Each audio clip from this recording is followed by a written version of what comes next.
एक बार फिर से आप सबका स्वागत है मेरे चैनल मावी एमसीक्यू क्लासेस पर।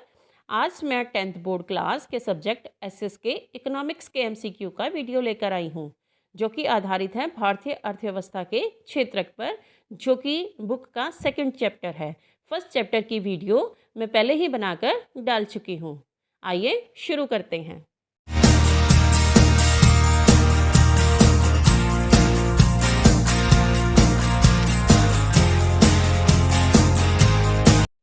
प्रश्न नंबर 1 देखिए, भारतीय अर्थव्यवस्था में निम्नलिखित में से कौन सा क्षेत्रक पाया जाता है? अर्थव्यवस्था क्या होती है बच्चों? अर्थव्यवस्था वह प्रणाली है जिससे मनुष्य अपनी आजीविका कमाता है, यानी कि रोजी रोटी कमाता है। तो भारतीय अर्थव्यवस्था में में कौन सा क्षेत्रक पाया जाता है? प्राथमिक क्षेत्रक, द्वितीयक क्षेत्रक या तृतीयक क्षेत्रक, या उपरोक्त सभी? ये आप 9th कक्षा में पढ़ चुके हो, प्राथमिक, द्वितीयक और तृतीयक। तो इसका आंसर है उपरोक्त सभी। इन सभी क्षेत्रों में कार्य करके व्यक्ति अपनी आजीविका कमा सकता है। प्राथमिक क्षेत्रक में कृषि, द्वितीय क्षेत्रक को उद्योग और तृतीय क्षेत्रक को सेवा क्षेत्र कहा जाता है। प्रश्न नंबर 2 देखिए, सार्वजनिक और निजी क्षेत्रक किस आधार पर विभाजित हैं? सार्वजनिक अर्थात जो सरकारी क्षेत्र है, और निजी जो निजी व्यक्तियों के द्वारा संचालित किया जाता है। रोजगार की शर्तों पर, आर्थिक गतिविधियों के स्वभाव पर, उद्योगों के स्वामित्व पर, या उद्यमों में नियोजित श्रमिकों की संख्या के आधार पर। सार्वजनिक और निजी क्षेत्र किस आधार पर विभाजित हैं, किस आधार पर विभाजित किए जाते हैं?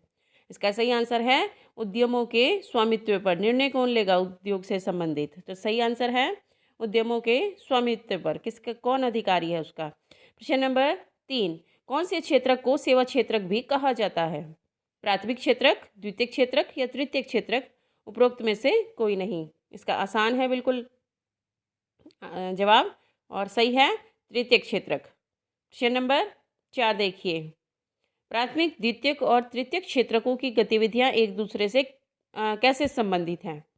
ये तीनों गतिविधियां एक दूसरे से स्वतंत्र हैं, एक दूसरे के ऊपर निर्भर हैं, यानी कि परस्पर निर्भर हैं। उपरोक्त दोनों ही हैं, उपरोक्त में से कोई नहीं। और इसका सही आंसर है ये एक दूसरे के ऊपर निर्भर हैं, यानी कि परस्पर निर्भर हैं। एक का काम दूसरे के बिना नहीं चल सकता। प्रश्न नंबर 5, किसी विशेष वर्ष में उत्पादित डैश के मूल्य के कुल योगफल को जीडीपी कहते हैं, अर्थात जीडीपी किसे कहते हैं? तो किसी विशेष वर्ष में उत्पादित सभी वस्तुओं और सेवाओं के मूल्यों के योगफल को, या सभी अंतिम वस्तुओं और सेवाओं के योगफल के मूल्यों को, या सभी मध्यवर्ती वस्तुओं और सेवाओं के मूल्यों के योगफल को जीडीपी कहते हैं, या सभी मध्यवर्ती एवं अंतिम वस्तुओं और सेवाओं के मूल्यों को जीडीपी कहते हैं? इसका सही आंसर है किसी विशेष वर्ष में उत्पादित सभी अंतिम वस्तुओं और सेवाओं के मूल्यों के योगफल को जीडीपी कहते हैं।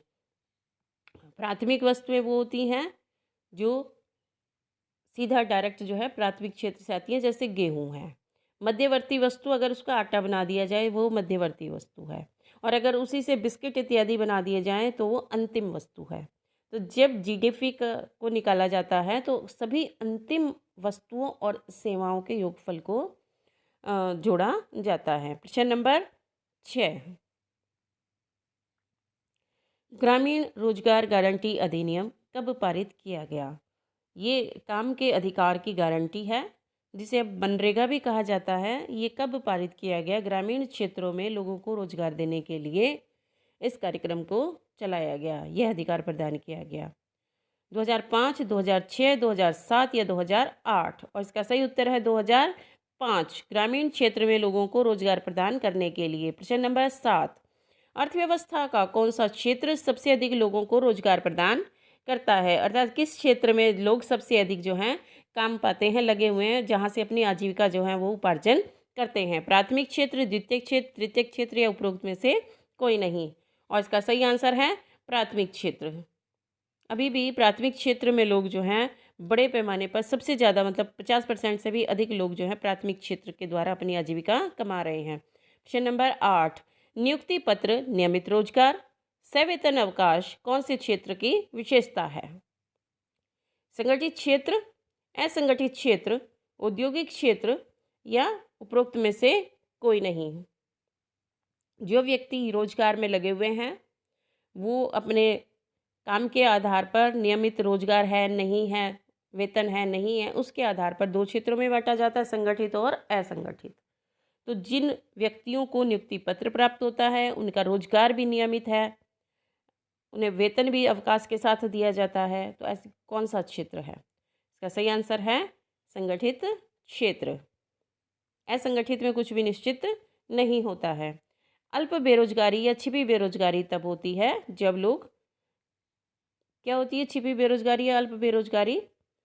जब किसी भी काम में ज़रूरत से ज़्यादा लगे हुए हों व्यक्ति, और अगर कुछ अलग से जो ज़्यादा लगे हुए हैं उन्हें हटा दिया जाए तो उत्पादन में कोई फ़र्क नहीं पड़ता है।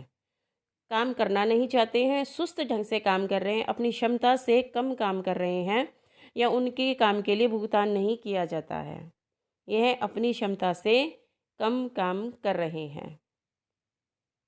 प्रश्न नंबर 10, राष्ट्रीय ग्रामीण रोजगार गारंटी अधिनियम 2005 के तहत ग्रामीण क्षेत्रों में लोगों को कितने दिन के रोजगार की गारंटी है? 150 दिन, 100 दिन, 200 दिन या 365 दिन? बिल्कुल आसान आंसर है 100 दिन, और ये क्वेश्चन बहुत ज़्यादा आता है पेपर के अंदर। प्रश्न नंबर 11, प्राथमिक क्षेत्र में क्या शामिल होता है? कृषि, उद्योग, सेवाएं या उपरोक्त सभी? और इसका आंसर है कृषि। कृषि में खनन, मछली पालन, वानिकी, पशुपालन, ये सभी जो हैं कृषि क्षेत्र में शामिल किया जाता है। प्राथमिक क्षेत्र में कृषि और अन्य उत्पाद, जैसे अभी मैंने सारे आपको गिनाए हैं, वो सभी कृषि क्षेत्र से संबंधित हैं और जो कि प्राथमिक क्षेत्र में है। प्रश्न नंबर 12, इनमें से कौन सा एक संगठित क्षेत्र का श्रमिक है?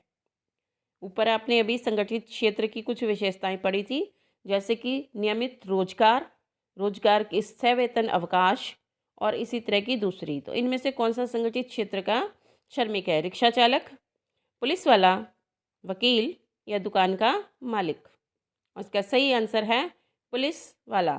रिक्शा चालक को रोज काम प्राप्त हो ना हो, नियमित नहीं है, वकील अपना काम चलाता है, दुकान का मालिक भी अपने तरीके से अपना दुकान का काम करता है, वो कहीं पर नियोजित नहीं है। प्रश्न नंबर 13, भारत के किस क्षेत्र में छुपी हुई बेरोजगारी सबसे अधिक पाई जाती है? यानी कि कौन सा क्षेत्र ऐसा है जिसमें लोग काम करते हुए दिखाई देते हैं पर वास्तव में उनके द्वारा उत्पादन किया गया वो नहीं होता है? औद्योगिक क्षेत्र, कृषि क्षेत्र, सेवा क्षेत्र या इनमें से कोई नहीं? इसका सही आंसर है कृषि क्षेत्र। ऐसे नहीं है कि दूसरे क्षेत्रों में छुपी बेरोजगारी नहीं पाई जाती, लेकिन कृषि क्षेत्र में सबसे अधिक पाई जाती है। परिवार के लोग काम पर लगे हुए दिखाई देते हैं, लेकिन अगर उनमें से, अगर मान लिया जैसे कि किसी खेत पर 10 श्रमिक काम कर रहे हैं और उनके द्वारा जो उत्पादन है वो 10 क्विंटल है, उनमें से 5 श्रमिकों को हटा दिया जाए तो जो उत्पादन है फिर भी 10 क्विंटल ही रहेगा। यानी कि जो 5 श्रमिक थे वो छुपे हुए बेरोजगार थे, उनको हटाने से उत्पादन के ऊपर कोई प्रभाव नहीं पड़ा है। प्रश्न नंबर 14 देखिए, किस क्षेत्र के श्रमिक वस्तुओं का उत्पादन नहीं करते हैं?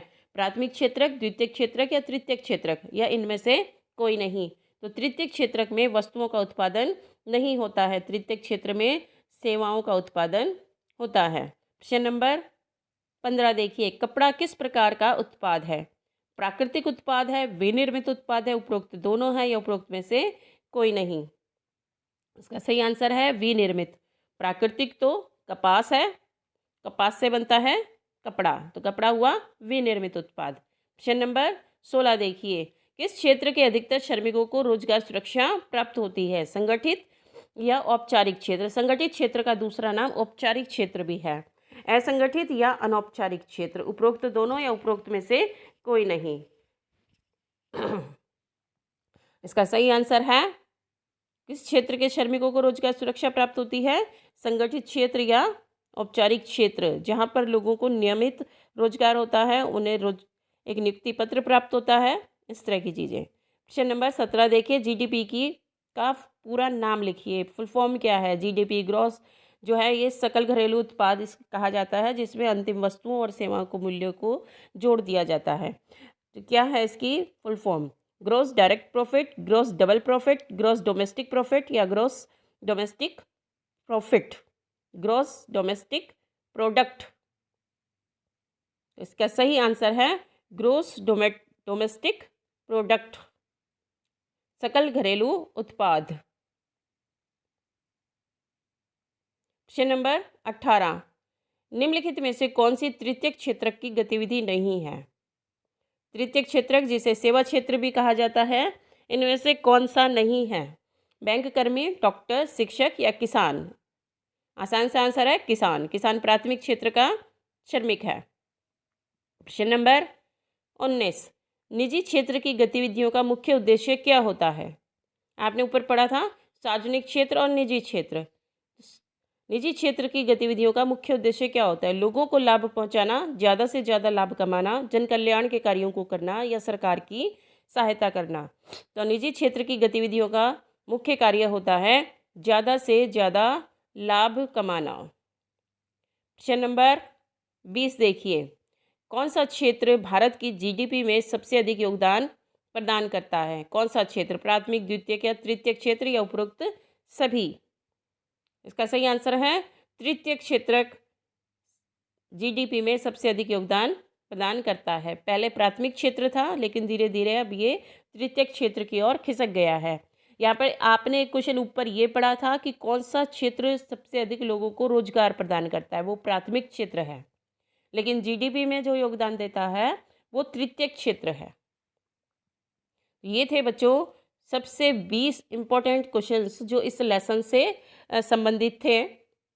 आपको वीडियो कैसी लगी इसके ऊपर कमेंट करें, चैनल को सब्सक्राइब करें, लाइक करें, शेयर करें और हाँ, बेल आइकन दबाना बिल्कुल ना भूलें, ताकि नेक्स्ट लेसन की वीडियो आप तक सबसे पहले पहुंच सके।